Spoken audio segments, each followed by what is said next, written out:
In 2008, a man named Rajat Gupta made a phone call that lasted 16 seconds.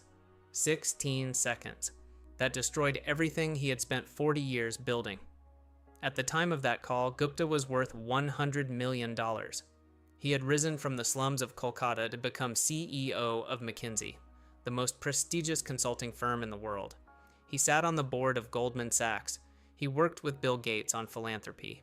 He had, by any reasonable measure, more than enough. So why did he risk it all? That question, why people who have everything keep reaching for more, is what this video is about. This is video 2 in our series on the psychology of money by Morgan Housel. Today, we're going deep on one of the most dangerous traps in personal finance, and it has nothing to do with bad investments or poor planning. It's the inability to know when you have enough. The author, John Bogle, founder of Vanguard, tells a story that Housel uses to open this whole chapter. At a party on Shelter Island, Kurt Vonnegut tells his friend Joseph Heller that their host, a hedge fund manager, made more money in a single day than Heller's novel Catch-22 had earned in its entire history. Heller's response was 4 words: "Yes, but I have something he will never have. Enough. Enough." Housel says he was stunned by the simplicity of that word. Because for a certain kind of person, often the most successful, most driven, most accomplished people in the room, there is no such thing as enough. The goalpost keeps moving. Every new level of success just reveals a higher level to chase.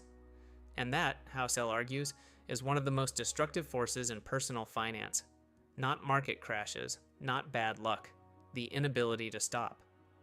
Gupta and Madoff are extreme examples of this, but the pattern behind their stories is more common than most people realize, and it doesn't require fraud or crime to destroy you.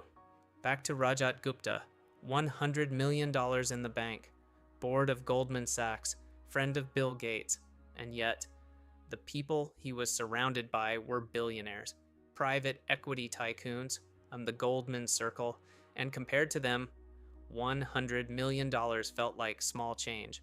So he made that 16-second phone call, passed insider information to a hedge fund manager, made $17 million in illegal profits, went to prison, lost everything, not just the money, but the reputation he had spent 4 decades building from nothing. Bernie Madoff is the same story, different details. Most people forget that before the Ponzi scheme, Madoff ran one of the most successful legitimate trading firms on Wall Street. His market-making business made $25 to $50 million a year. Legitimately, legally. He was already wealthy beyond what most people can imagine. And yet, the fraud, because it wasn't enough. Housel asks the question directly: why would someone worth hundreds of millions of dollars risk everything for more? His answer is uncomfortable. It's not greed in the simple sense, it's comparison. It's the feeling of falling behind relative to the people around you, even when, by any objective measure, you have already won. And here's the thing: you don't need to be worth $100 million for this trap to catch you. It works at every level.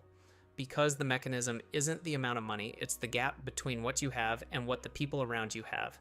Think about a rookie baseball player earning $500,000 a year, rich by any definition, but his teammate has a $430 million contract. Suddenly, $500,000 feels like nothing. And that teammate with $430 million, he's comparing himself to the top hedge fund managers who earn $340 million in a single year.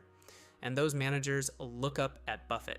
And Buffett could look up at Bezos, whose net worth grew by $24 billion in 2018 alone.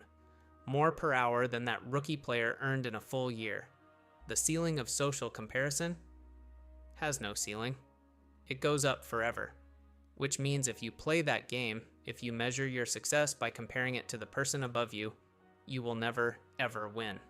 Not because you're not talented enough, but because the game is designed to be unwinnable. Housel quotes a Las Vegas casino dealer who was asked which games he plays and which casinos he visits. The dealer replied, stone cold serious, "The only way to win in a Las Vegas casino is to exit as soon as you enter." That's exactly how the comparison game works too. So if enough isn't a weakness, if it's actually the smartest move you can make, then what does enough actually look like? How do you know when you've crossed the line? Housel is careful here. Enough doesn't mean settling. It doesn't mean giving up on ambition or leaving money on the table.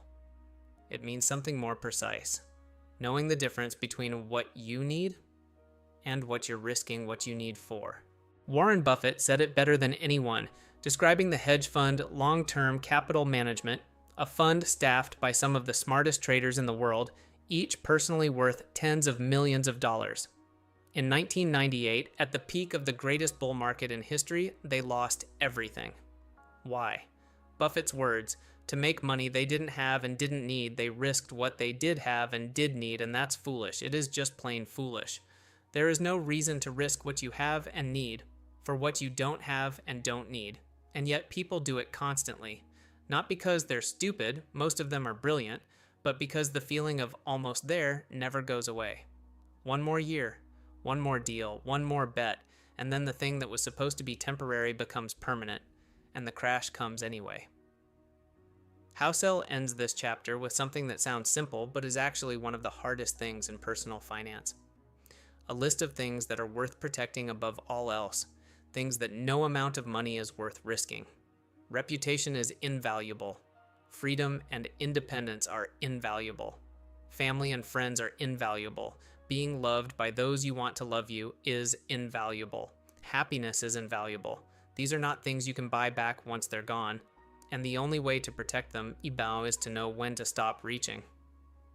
Rajat Gupta, after prison, told the New York Times that he'd learned not to get too attached to his reputation, that it didn't really matter.